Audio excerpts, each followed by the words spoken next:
Estou melhor que um jovem de 20 anos em termos de saúde.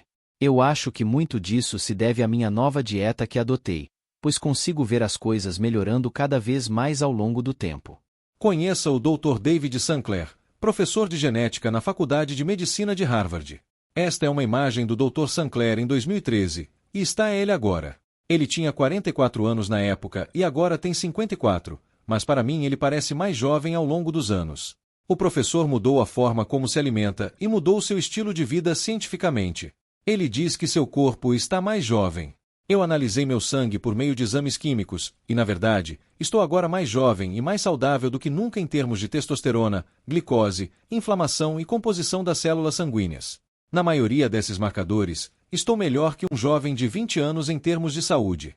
Neste vídeo, vamos direto para suas descobertas científicas em 5 partes. Primeiro, as regras de exercício para a longevidade. Segundo, o hábito alimentar mais importante para a longevidade. Terceiro, os alimentos que ele come para a longevidade, os suplementos que ele toma diariamente e, por último, os alimentos que ele evita para a longevidade. Vivendo uma vida saudável, você pode desacelerar o processo de envelhecimento e até mesmo prevenir essa corrupção do software corporal e até reiniciá-lo. O conselho do Dr. Sinclair sobre exercícios é simples: exercitar-se 3 vezes por semana até perder o fôlego. Você deve se mover tão rápido que não consegue manter uma conversa facilmente. É quando você sabe que está se tornando hipóxico, com baixo nível de oxigênio. Esse baixo oxigênio é um bom estimulador do estresse no corpo e ele responde de maneira positiva construindo músculos, melhorando o fluxo sanguíneo e liberando substâncias químicas que retardam o envelhecimento. Portanto, se você conseguir perder o fôlego por 10 minutos, 3 vezes por semana, pode obter benefícios notáveis para a saúde, reduzindo as taxas de doenças em até 30%. O hábito alimentar mais importante para a longevidade é comer com menos frequência. Não se trata apenas do que você come, mas também de quando você come. O hábito constante de comer 3 refeições por dia mais lanches está nos fazendo envelhecer mais rápido do que precisamos. Eu gosto de comer dentro de um período de cerca de 6 horas por dia e com o tempo aprendi a pular refeições. Nem sempre sou bem-sucedido. Às vezes tomo café da manhã em lugares bonitos. Mas meu objetivo é não comer uma refeição grande até o jantar, quando como uma refeição vegana muito saudável. Qual é a ciência por trás do jejum com restrição de tempo? Se você se limita a uma refeição por dia, como eu estou fazendo agora, você deve esperar e então você terá de volta seu corpo de 20 anos. Esse é um belo bônus. É o período de não comer que é tão importante para aumentar as defesas do corpo contra o envelhecimento e maximizar a longevidade. Esses longos períodos estendidos estão realmente fazendo uma limpeza profunda no corpo e ativando a autofagia, esse processo de reciclagem de proteínas de forma muito profunda. Existe um conjunto de genes sobre os quais eu escrevi no meu livro Lifespan chamados de sirtuínas, e eles são ativados quando não há energia suficiente no corpo. Então, se você não tem muito açúcar no sangue ou muita proteína, eles serão ativados e defendem o corpo contra os danos que causam envelhecimento e certas doenças como diabetes tipo 1, esclerose múltipla e até mesmo câncer. Essas doenças também parecem se beneficiar do jejum, incluindo quando combinado com quimioterapia, o que proporciona um benefício duplo para muitos tipos de câncer. Aqui está uma dica prática do Dr. Sinclair para quem quer começar o jejum intermitente. O truque é encher o corpo com líquidos. Para mim, café constante, chá, água quente o dia todo. Estar hidratado e cheio de líquido elimina qualquer sensação de fome. Além disso, as nozes, se você realmente precisa comer algo, um pouco de proteína é conhecida por eliminar rapidamente a sensação de fome. Você deve ter pelo menos 16 horas sem comer ou comendo muito pouco, então pode ter 8 horas para comer. Normalmente, isso significa ter um almoço tardio se você pular o café da manhã, ou se preferir, pular o jantar. Isso dá ao meu corpo uma janela longa de mais de 20 horas sem ter glicose circulando do mundo exterior. O que acontece quando você faz isso, e leva algumas semanas para o seu corpo se adaptar, é que o seu fígado vai aprender a compensar a falta de alimentos chamado de gliconeogênese, a geração de glicose pelo fígado, o que na verdade supera a sensação de fome. Faça isso por pelo menos 2 semanas. Porque após essas 2 semanas, especialmente na marca de 3 semanas, seu fígado aprendeu que você não vai tomar café da manhã ou almoçar, e começará a produzir glicose em um nível constante. Isso é muito importante, porque é sabido que picos de glicose levam à fome quando ela cai após uma grande refeição. Durante a janela de 6 horas de período de alimentação, o que o Dr. Sinclair come? Eu quase me tornei completamente vegetariano e meu corpo respondeu bem. Eu me sinto melhor, acho que minha pele está melhor. Minha memória certamente melhorou. Basta olhar para aquelas populações e pessoas que vivem muito tempo, geralmente são mulheres pequenas que não comem muito e seguem uma dieta vegetariana, essa é a realidade. Mas ele come qualquer planta.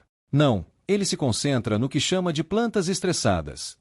Isso gira em torno do conceito chamado xenormese, que é uma hipótese que postula que certas moléculas, como os polifenóis das plantas, que indicam estresse nas plantas, podem beneficiar outro organismo que as consome. Os benefícios esperados incluem uma vida útil e uma condição física melhoradas ao ativar os mecanismos do animal à resposta ao estresse celular, bem como o conceito de xenormese, que eu e Konradovitz cunhamos no meio dos anos 2000, tenta explicar por que tantas moléculas de plantas são benéficas para nós. Simplesmente não pode ser uma coincidência. Essa ideia surgiu realmente a partir de um artigo na Nature de 2003 que copublicamos, que descobriu que havia pelo menos 20 moléculas de plantas chamadas polifenóis que ativam a enzima sirtuína conhecida como SIRT1. Quando analisei isso, descobri que esses polifenóis fazem coisas notáveis para o corpo. O que mais chamou a atenção da mídia, por estar presente no vinho tinto, é o resveratrol, mas também existem o pisceatanol, a fisetina e a quercetina, suplementos que estão começando a despertar o interesse agora. Quando você analisa isso, eles ativam e inibem vias ou proteínas no corpo que são conhecidas por serem importantes para a saúde e longevidade. Mas como sabemos se um alimento foi estressado? Bem, podemos começar com a generalização de que se forem cultivados organicamente, sem pesticidas, provavelmente estão mais estressados. Lembre-se, se você estressar seu alimento, então você obtém os benefícios do estresse sem precisar passar por ele. Por isso, focamos em plantas que são ricas em cores. Tente consumir vegetais de cores brilhantes como vermelho vivo, roxo escuro e verde escuro, pois são esses que contêm esses polifenóis que ativar as defesas do corpo e, na verdade, em meu laboratório, se fornecermos polifenóis a ratos, eles realmente ficam mais saudáveis e correm mais, como se tivessem se exercitado. Você pode estar se perguntando quais são algumas das plantas estressadas específicas que o Dr. Sankler consome. De manhã, o Dr. Sankler gosta de chá verde, que é uma planta estressada e cheia de polifenóis. Eu bebo chá matcha na maioria das manhãs, que é um chá verde espesso, de cor verde escura e cremoso. O EGCG do chá verde tem ótimas propriedades anti-inflamatórias e anticancerígenas. Enquanto ele aprecia todos os tipos de verduras folhosas diferentes, ele mencionou especificamente o espinafre. Uma dieta rica em verduras folhosas, especialmente espinafre, é ótima porque contém o ferro de que precisamos e muitas vitaminas. Para cozinhar, o azeite de oliva é bom, que é frequentemente usado na culinária mediterrânea. O azeite de oliva contém ácido oleico, que também ativa suas sirtuínas.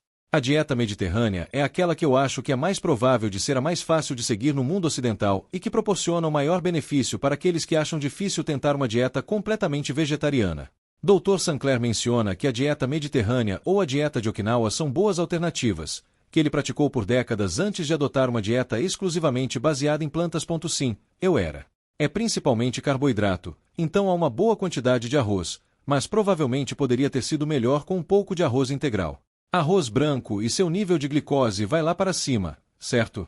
Mas, principalmente, o que eu estava comendo eram vegetais chineses ou japoneses que eu conseguia no mercado local, então eles são orgânicos, frescos, verdes, cheios de vitaminas e soja.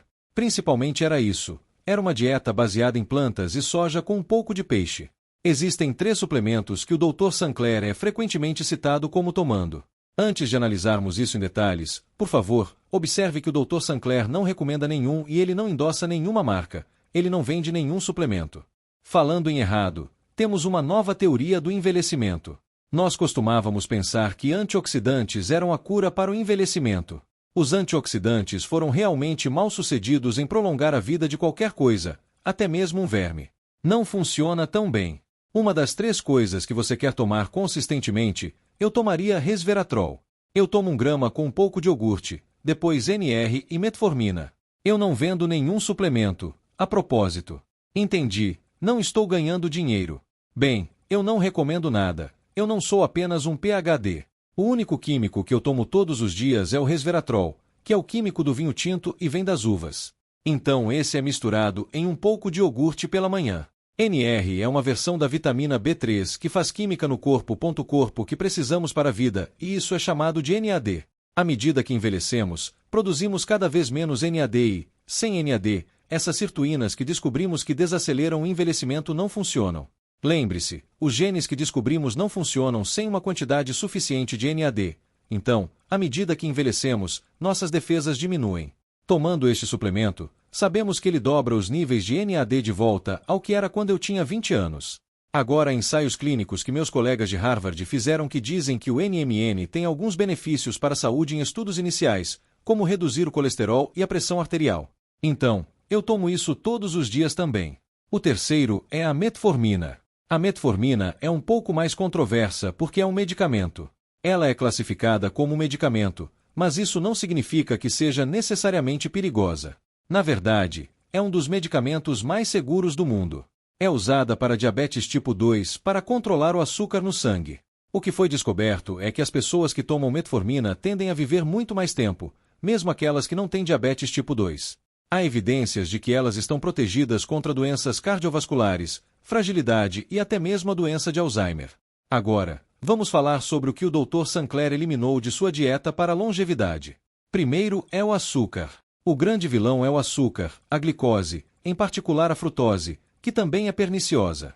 Se você der muitos animais glicose, especialmente frutose, eles desenvolverão doença hepática gordurosa, diabetes, é realmente ruim. O melhor indicador da sua longevidade a longo prazo que conhecemos é o seu nível de açúcar no sangue. Quando você tem níveis altos de açúcar no sangue, ele se liga a muitas proteínas no seu corpo, você se torna caramelizado. As células cancerosas, por sinal, adoram açúcar, elas vivem de açúcar, e isso é outro motivo pelo qual você deve tentar mantê-lo baixo. Tente evitar muita fruta, especialmente suco de frutas. Definitivamente, evite isso. Altos picos de açúcar não são saudáveis a longo prazo. Seu corpo pode produzir seu próprio açúcar, seu fígado produz açúcar.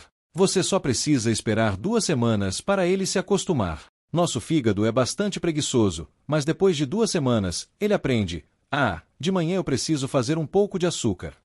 E o que eu descobri é que meu fígado fazendo açúcar é muito mais inteligente do que meus olhos e minha boca comendo açúcar.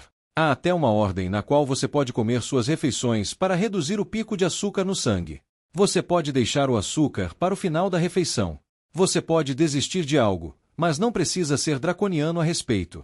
Eu ainda gosto de roubar um pouco, sabe, algumas colheradas de sorvete se eu ver, mas não vou comer uma tigela gigante de sorvete toda noite.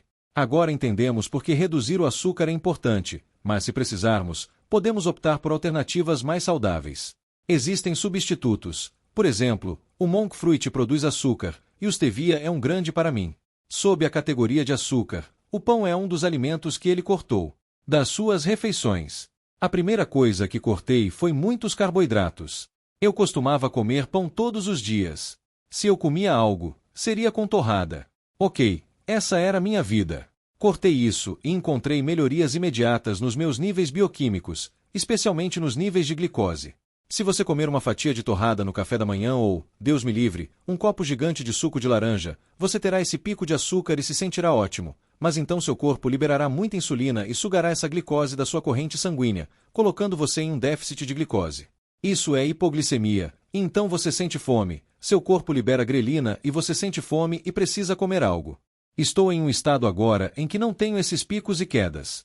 Meu fígado está liberando glicose desde quando acordo até o jantar, e eu nunca estive tão focado, nunca estive tão livre de névoa mental porque essas quedas fazem você se sentir trêmulo ou cansado e com névoa mental. Eu gostaria de ter feito isso nos meus 20 anos e durante toda a minha vida, porque realmente nunca me senti melhor por causa disso. A próxima coisa que cortei foi a carne, e isso melhorou meus números ainda mais. O colesterol e os triglicerídeos diminuíram, e eu tenho uma história familiar de doenças cardíacas. Não é apenas a proteína, é também a gordura que vem junto com o bife e qualquer outra coisa que eu estava comendo. Bem, eu amo carne, adoraria comer carne, tem um gosto realmente bom, mas a ciência diz que as plantas oferecem um melhor custo-benefício para a longevidade do que a proteína da carne. A proteína das plantas, na verdade, tem uma proporção de aminoácidos que estimula esses genes da longevidade, as sirtuínas, e outro chamado mTOR. E se você sempre comer carne em todas as refeições, seu corpo simplesmente não estará lutando contra o envelhecimento da maneira que poderia se você comesse mais plantas. Você pode comer carne ocasionalmente. O peixe, por exemplo, tem muitos ótimos ácidos graxos ômega 3. Então, não sou contra a carne, apenas acho que você deve tentar se concentrar mais nas plantas, se puder. A terceira mudança foi nos laticínios. Fiz isso apenas para ver o que aconteceria. Achei que não faria diferença. Não sou alérgico a laticínios, não sou intolerante à lactose, mas teve um efeito. Melhorou ainda mais as coisas e o que acho que está acontecendo, Shane, é que eu estava comendo uma grande quantidade de proteína, não apenas gordura, mas ovos e todas essas coisas.